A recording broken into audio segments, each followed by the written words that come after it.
Bonjour and welcome back to another episode of T.E.D Mini, where together we'll be learning about technology, engineering and design.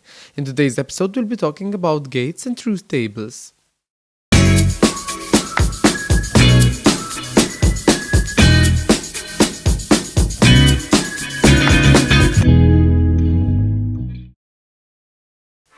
Many circuits need to make decisions. However, some circuits do not need to be programmed on a software and then downloaded onto an integrated circuit.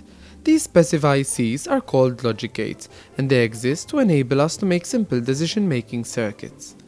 Logic gates are simple digital switches. The decision is made by the logic gates based on a number of inputs. Both the inputs and outputs can be either on or off, meaning that the voltage can be either high, for example 5 volts, or low, for example 0 volts. These high and low voltages are also represented with the numbers ones and zeros, which mean exactly the same thing, 1 being high and 0 being low. These completely on or off functions create digital signals called square waves. These are different from analog waves such as sinusoidal waves, as they do not have gradual changes in voltage, but rather instant changes, and they change between their extremes, in this case meaning either full voltage or no voltage, and remain constant at that level. Today we'll look at 4 types of logic gates, which are the NOT gate, the OR gate, the AND gate, and the NAND gate. Truth tables help us understand how these gates work and are made as follows. Starting with the NOT gates, this is the symbol representing them. On the left we will put the inputs, which will be represented using the letter A. On the other side of the table we'll put down the outputs, which will be represented using the letter not A. In a NOT gate, the output will be the exact opposite of the input.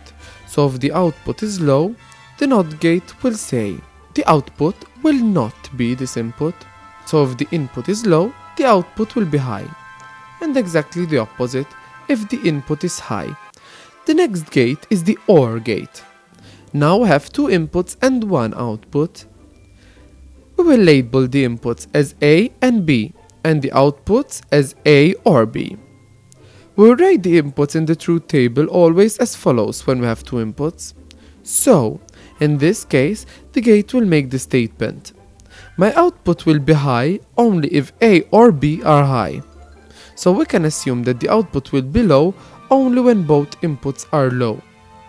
The next gate will be the AND gate, which also has 2 inputs and will be labeled as before. Write the truth table inputs as we have done for the OR gate, and the statement this time will be as follows.